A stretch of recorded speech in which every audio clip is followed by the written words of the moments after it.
This is a video about Sawyer the Gharial.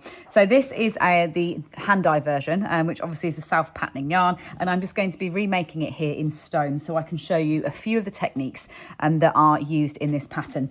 So I think what you'll find really enjoyable is the fact that it is a curved tail. So this isn't wired at all. This is using short row shaping in order to give you a proper curve on this tail. And we start from the tip and it goes this way. So it's the same technique that I've used in Bow the Dragon, so you will be able to go and refer to that longer video if you want to, but I'm just going to whiz through the theory here so you can see it on this video as well. So I'm actually at the end of round 31 here, and what you can see is what causes it to change direction is you work partial rows rather than entire rounds. So you actually turn on yourself and you go backwards.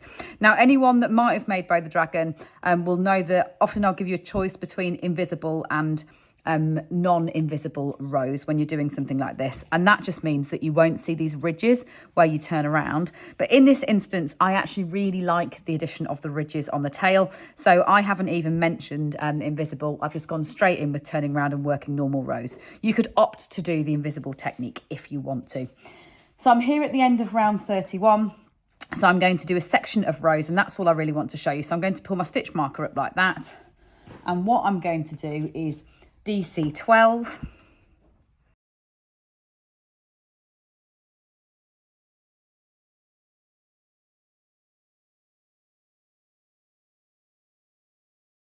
so that's row 1 is DC 12 and then turn. So I'm going to turn like that back upon myself, and then I'm going to DC 10. So I go immediately back into this one here and DC 10.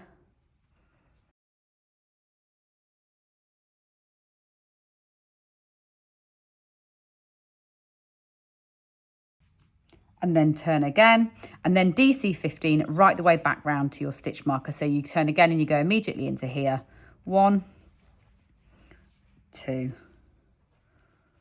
3, 4, 5, 6, 7, 8, 9 and 10, and there'll be your high stitches that are on those rows we've just worked, and then you're going to do your 5 down here. Now all you've got to watch is that you don't go back into that one.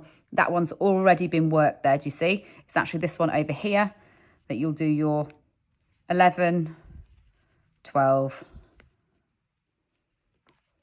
13, 14 and 15. So that's the end of that row there.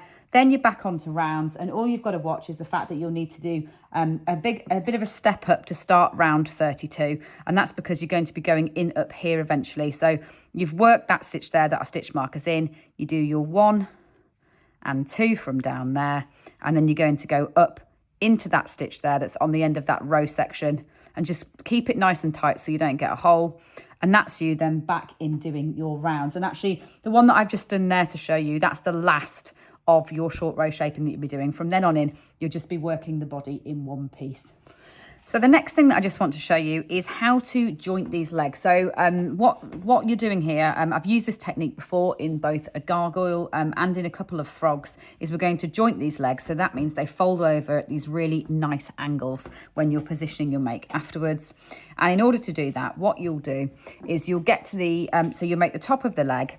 And when you get to the point where it asks you to double crochet through both sides, what you're going to do is put your hook right in like this, and double crochet through both sides of the round in order to close it off. So say 1, 2, 3, 4 and 5. So if you closed it off like that, so what you're going to do to open it up again is you're going to double crochet into either sides of the stitches on the top there that you've closed it with. So all you need to do is turn it around, and then you'll double crochet up the middle of that V on that stitch. So you might want to take 1, 2, 3, 4 and say 5 from that side, and then it might just tell you to take 4 from the other side, and you don't need to worry too much about where to take them from. All you need to do is make sure that you end up with the right number of stitches. So just put your hook in and get the other side of the stitch like that, and do 1, 2, 3, and 4, and then stop and just count that you've got the right number of stitches. So 1, 2, 3, 4, 5, 6, 7, 8, 9.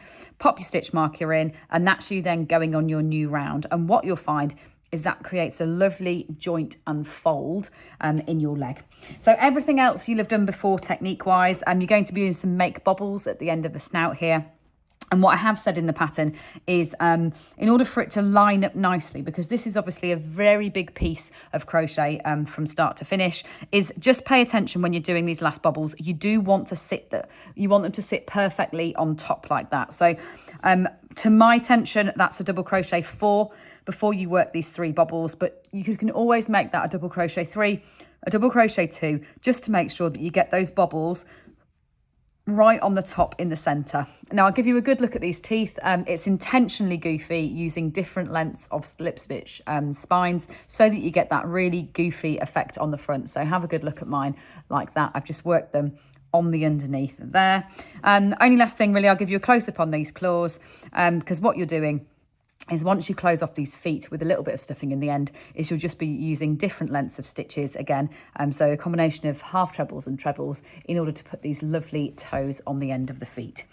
So I hope that's everything you need. I hope you enjoy making this design, quite a unique one, one that I absolutely love, and quite an unusual one as well. The first Gharial in the Edwards Menagerie.